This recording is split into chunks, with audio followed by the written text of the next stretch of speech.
communication. Once they do the communication. And much later, a third batch of Ghanaians fleeing South Africa arrives home, bringing the total number of evacuees to nearly 1,000. The government is ready. You have all been registered.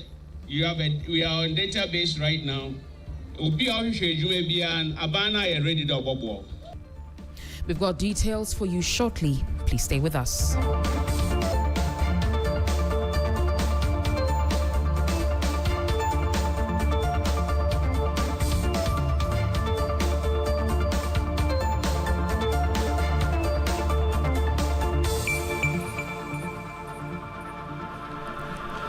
We bring you the details now. Now, 2 persons are feared dead, with 2 others currently receiving treatment after a story building collapsed at Avenor here in Accra.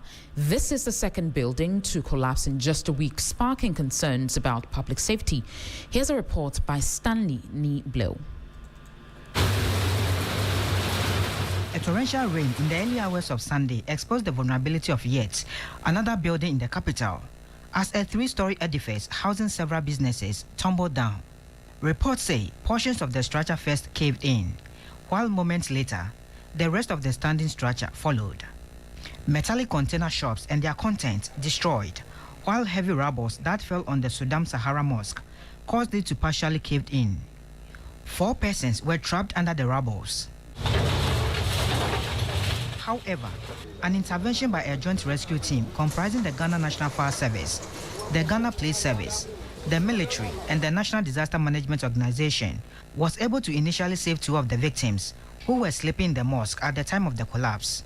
5 earth-moving equipment and tipper trucks were deployed to excavate and evacuate the debris, paving the way for sniffer dogs to sense humans trapped. About 4 hours into the rubble search, the body of a 3rd victim was recovered. Rabiu, a caretaker of the building, identified the victim as Wisdom. Wisdom. Them say, no, this building. But then I don't go preoccupy.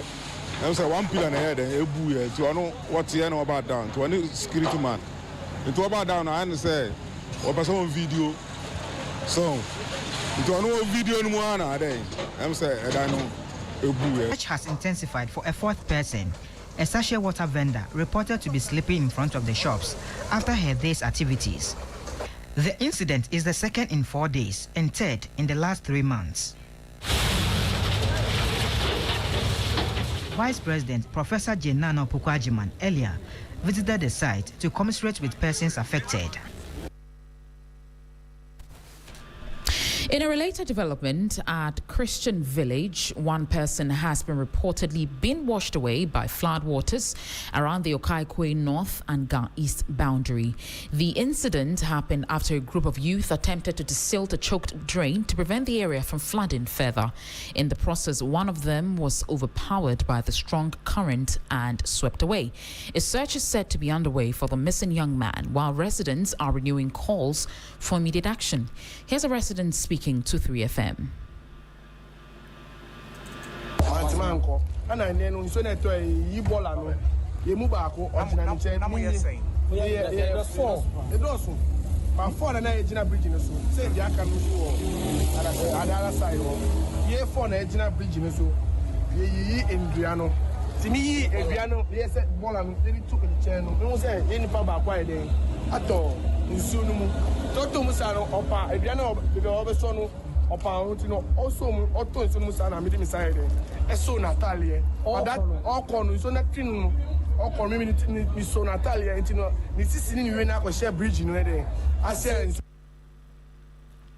Now, residents of Tema Community 5 are bracing flood waters hours after Saturday's downpour left several homes submerged in flood waters.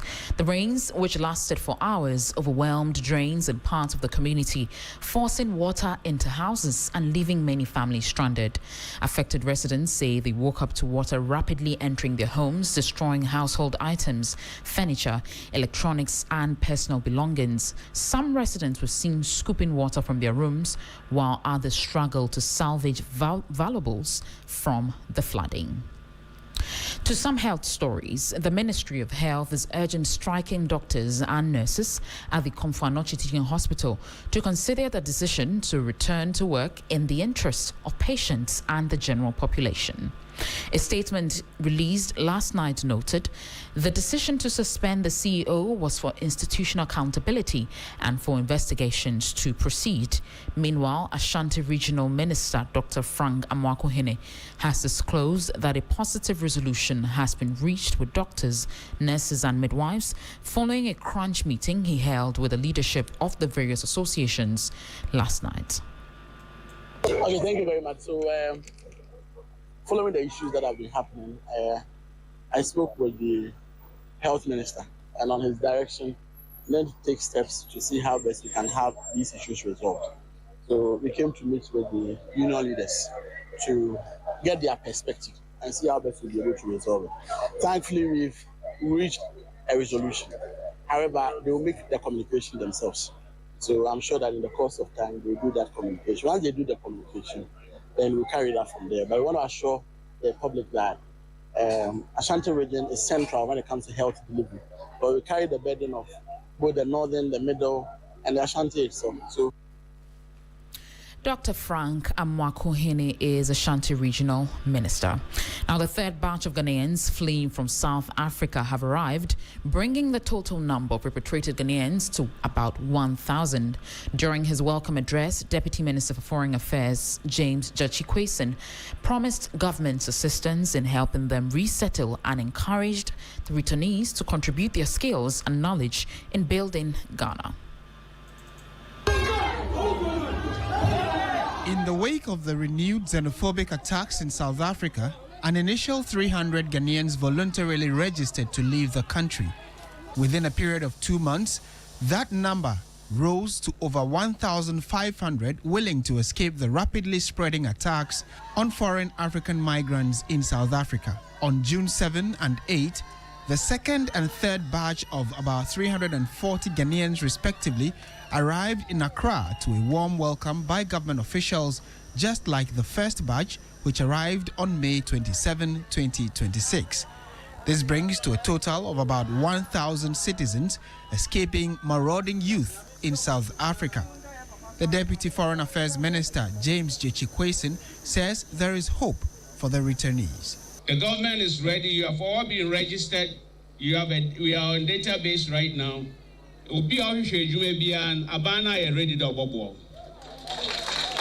It's up to you to pursue it. Because you can cross or bomb or one. And since I want to acquire Fibia, Yamaboa boom there, South Africa Bank to Beijing. Yakubu Moro, one of the returnees, tells us about how he survived while there. 17 years. I was a student, and after graduating, I started working in the IT field. Personally, I never experienced it during the years that I've been there, due to some few lessons that I picked up myself. That is why. So most often we have to be security conscious. Just before we go, the Minister for Communication, Digital Technology and Innovation, Sam Nati George, says the government of Ghana remains firmly committed to the principles of media freedom and freedom of expression. He made this declaration at the second Ghana Journalists Association's Second World Press Freedom Day Honours Night, while the group's CEO of Media General, Beatrice Ajeman, was among the outstanding industry leaders honoured. The critical role of journalists in promoting transparency, accountability and democratic governance took center stage as the Ghana Journalists Association held its second World Press Freedom Day Honours Night. Addressing the gathering, the president of the Ghana Journalists Association, Albert Jumfo, noted that while Ghana has made significant gains in press freedom, sustaining democracy requires continued effort to protect journalists and create an enabling environment for independent media. Ghana recorded a significant improvement in the 2026 World Press Freedom Index released by Reporters Without Borders. Our country moved from 52nd position globally to 39th position and now ranked 4th in Africa from 8th position. The Minister for Communication, Digital Technology and Innovation, Sam George, speaking at the event, reaffirmed government commitment to safeguarding media freedom. His Excellency the President does not merely tolerate media scrutiny, he actually welcomes it. He understands that robust, fearless journalism is not an obstacle to development. For his part, Minority Leader Alexander Penyomakin also underscored the importance of the rule of law in protecting journalists.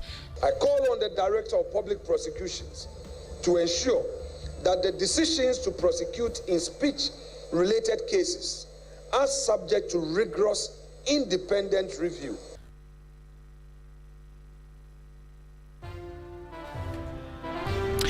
Well, a very big congratulations to the Group CEO of Media General, Madame Beatrice Ajiman. And that's it for the morning news here on 3FM 92.7. For more stories, please log on to our website, 3news.com. My name is Christabel. Success Treve Business is up next.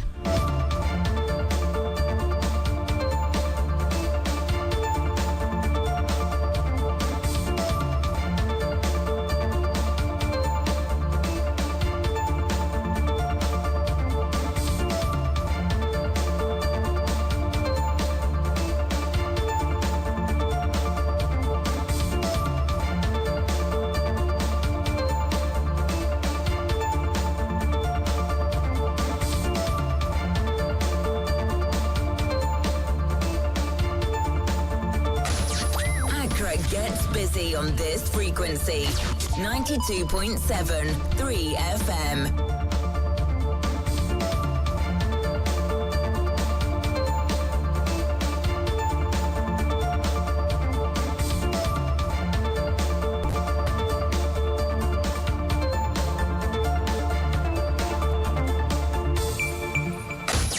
Accra gets busy on this frequency, 92.7 3FM.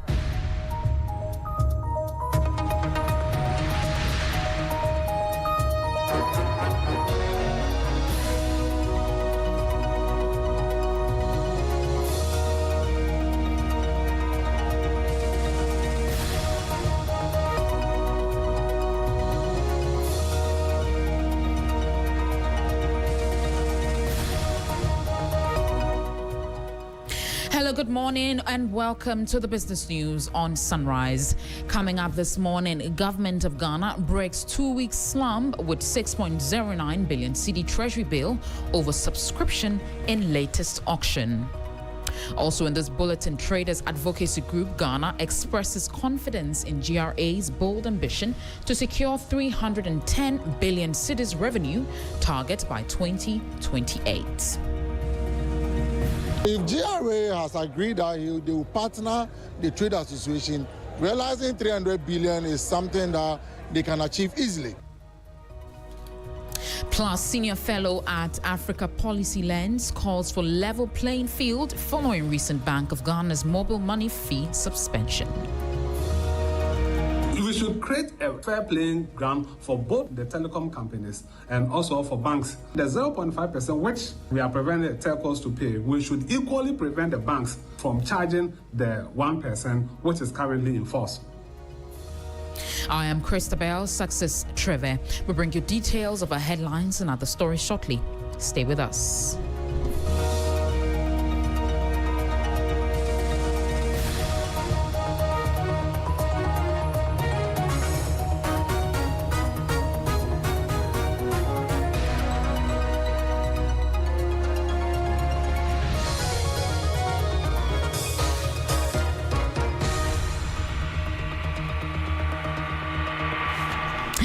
And now the details. The government of Ghana has successfully halted a disappointing 2-week streak of market undersubscription, bouncing back strongly in its latest short-term debt auction.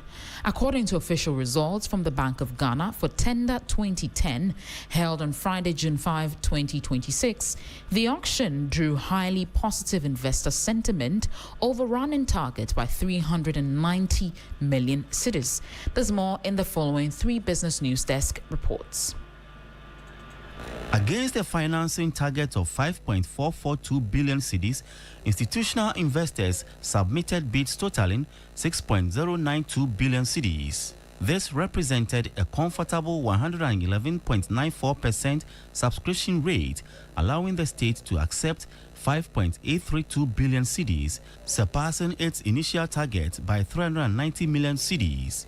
Oversubscription rate was 11.94%, while acceptance rate was 95.73%, enabling the Treasury to raise 390 million cedis, more than its initial target. The short-dated 91-day bill proved to be the most sought-after asset, accounting for more than half of the total subscription volume. Investors flooded this tenor with 3.563 billion cedis in bills, of which government accepted 3.508 billion cedis at a yield of 5.01%. For the midterm 182-day bill, the market offered 1.714 billion cedis, with the Treasury opting to take 1.684 billion cedis at an interest rate of 7.09%. Meanwhile, the longest maturity asset on offer, the 364-day bill, faced the tightest scrutiny from state fiscal managers. While investors tendered bids worth 816 million cedis, government rejected a notable chunk of those offers, accepting only 640 million cedis at a higher yield of 10.84%.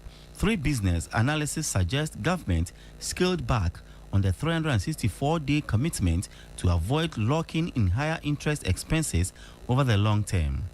This dramatic rebound provides the Treasury with critical breathing room for budget implementation and upcoming debt rollovers, reassuring stakeholders that domestic market debt remains resilient despite recent volatility.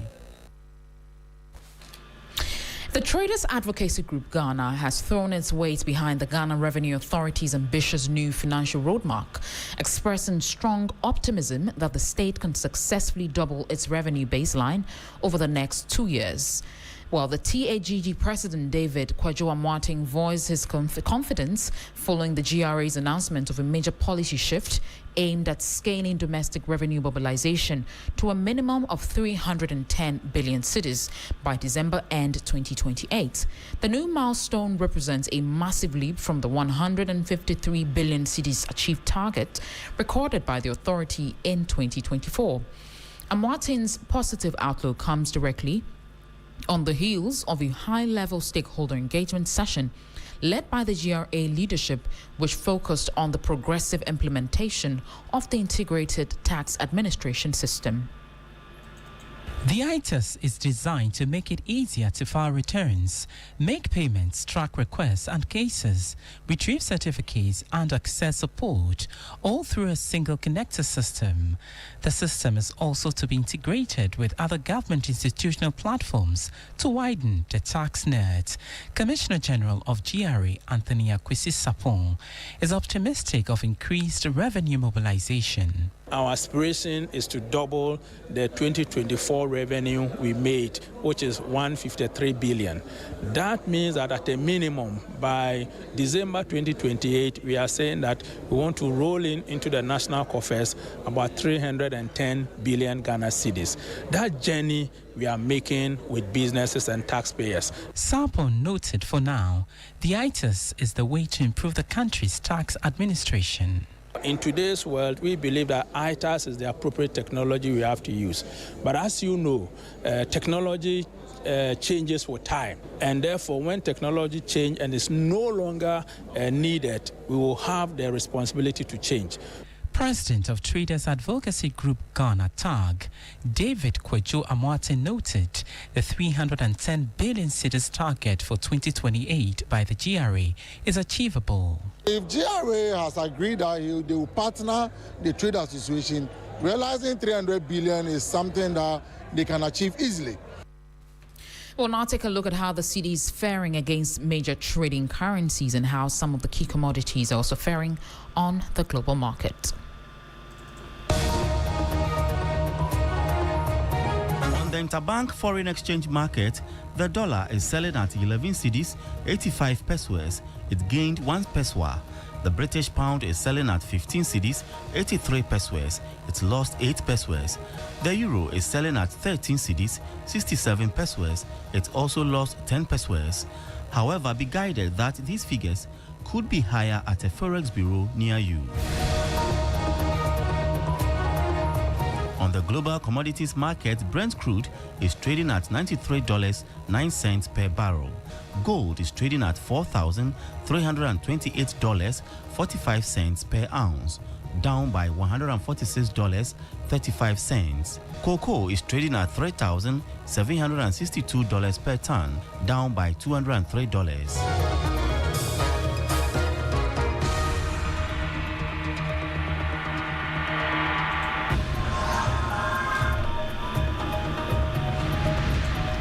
And that'll be all for the business news on Sunrise. For more business stories, please check out our website, 3news.com. I am Christabel, Success Treve. Thanks for listening.